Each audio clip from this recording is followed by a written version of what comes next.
की जमीन भी बंजर हो चुकी है और मैं कैसे पालूंगा अपने परिवार को और मैं क्या करूं? ओ भैया शांत है जाओ, ये केस लगाई ना हो भैया, बहुत लोगों ने संग है चुका हो भैया, शांत है जा। तो क्या किया जाए? तो कुछ करते क्यों नहीं है? मुझे तो लगता है इस गांव में ही कमी है, शायद किसी ने इस गांव को श्राप दे दिया है। तो भैया क्या कर रहे हैं, बस देखा देखा गाँव की जमीन बंजर रह जा रही है। अरे भैया ये तो जारी नाने है चुकी है, क्या गांव में बस 2 आदमी की जमीन बची है बढ़िया, और ये सब बर्बाद है गई। बात तो सही है, लेकिन कारण क्या है इसका, क्यों एक एक करके हमारी जमीन बंजर होती जा रही है? मुझे तो लग रही है हमारे गांव में तो कोई की नजर लग गई।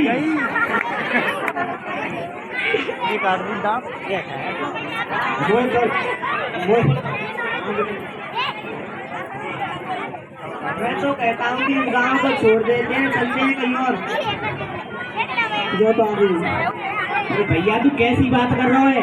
अरे भैया खेती में पैसे तो कभी पड़ रहा है, और बहुत साल दे देखो मंदी है रही है खेती में, कभी पैसा ना आता मेरा गाँव में छोड़ के मैं जा गई ना।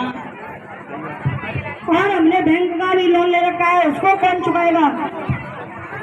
अरे अरे मेरी पूरी बात तो सुनो, मैं कहाँ कह रहा हूँ कि बोरिया मित्र उठाओ और निकल पड़ो। देखो हमारी जमीन पहले तो बंजर हो ही चुकी है, तो मैं सोच रहा था कि इस जमीन को बेच देते हैं और बेची हुई जमीन से जो पैसे मिलेंगे उसे नई जमीन खरीद लेंगे। क्या बोलते तुम लोग?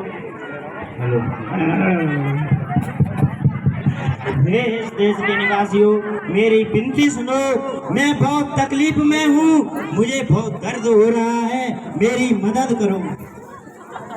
अरे तुम हो कौन और कहाँ से आए और किस तकलीफ में हो? मैं वो हूँ जिसने तुम्हें और तुम्हारी पुरानी पीढ़ियों को बचपन से पाला है, और मैं जब बीमार पड़ गई तो आप लोग मुझे छोड़कर भाग रहे हो। अरे ये पहेलियां मत बुझाओ, सीधा सीधा बता तुम हो कौन और हमसे क्या चाहती हो? मैं धरती हूँ, वो धरती जिसकी वजह से तुम्हारा अस्तित्व है। हाँ तो क्यों आई हो यहाँ और हमसे क्या चाहती हो? हम कहीं और जा रहे हैं, हालत देखिए अपनी। मेरी ये हालत तुम लोगों ने की है, मेरी ये हालत तुम लोगों ने की है। आप तरह तरह के रसायन इस्तेमाल करते हो जिसकी वजह से मेरी ये हालत हुई है, और आप लोग मुझे छोड़कर भाग रहे हो। अरे झूठ मत बोले, तेरी ये हालत हमने ना करी।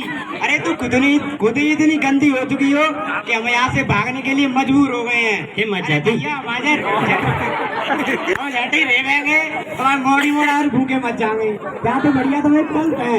झूठ मैं नहीं, झूठ तुम बोल रहे हो। आप तरह तरह के रसायन उपयोग कर करके मेरी ये हालत की है। तरह तरह के रसायनों से तुम्हारा क्या मतलब है? हम तो वही इस्तेमाल करते हैं, दूसरे लोग इस्तेमाल करते हैं। अब हमें बातें मत उड़ाओ, कोई सबूत है तो उसको लाकर दिखाओ।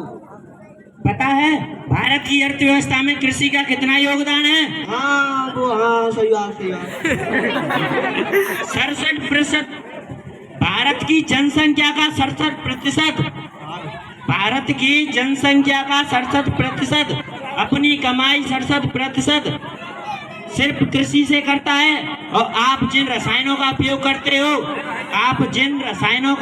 करते हो, यानी कि दवाइयों का उपयोग करते हो, जिसकी वजह से ये बीमारियां बढ़ती जा रही हैं, और आप इसका असर तुरंत नहीं दिखेगा। 1 साल बाद, 2 साल बाद, 3 साल बाद समय लगेगा, लेकिन असर दिखेगा। तो दोनों कह भी चाह रही हैं कि हम बिना रसायन खेती करें, बिना दवाई खेती करें। मेरी बात सुन लो, ऐसा काम है ना सकत, क्योंकि बहुत सारे कईयों पीढ़ी से हम देखते आ रहे हैं दवाई डर की खेती हो रही है।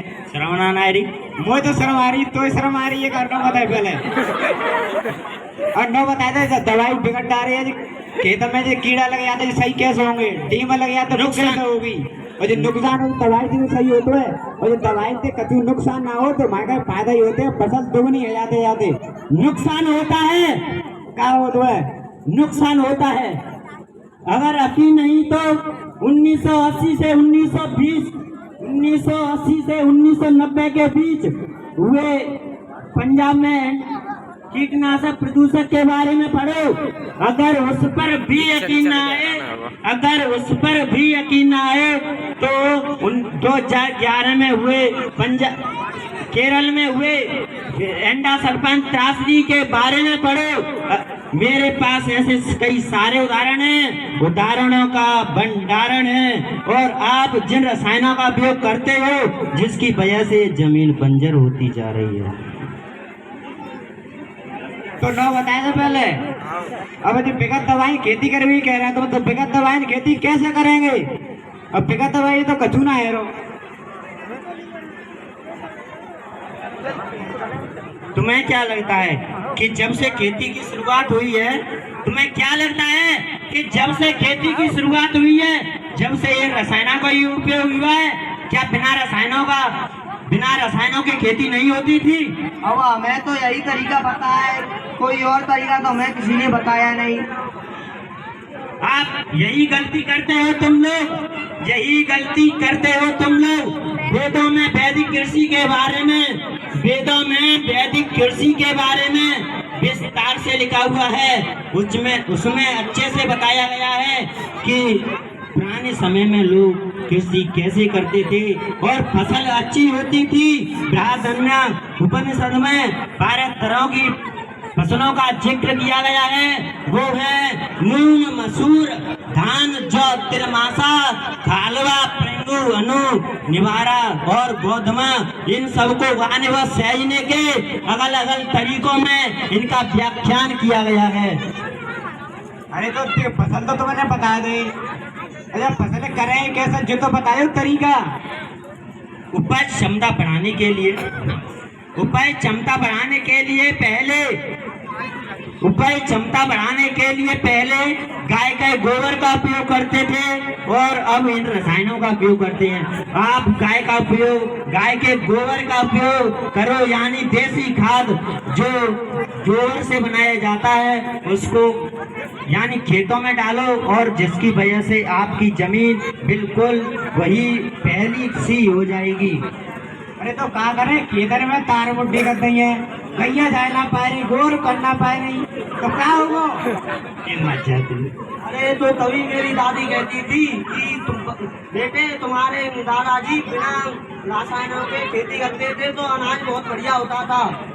इन रसायनों से मुझे बहुत तकलीफ होती है। अब ये तुम सबके ऊपर है कि मेरी मिट्टी को आप कैसे सुरक्षित रखोगे, और अगर तुम मुझे सुरक्षित रखोगे तो मैं तुम्हें सुरक्षित रखूंगी।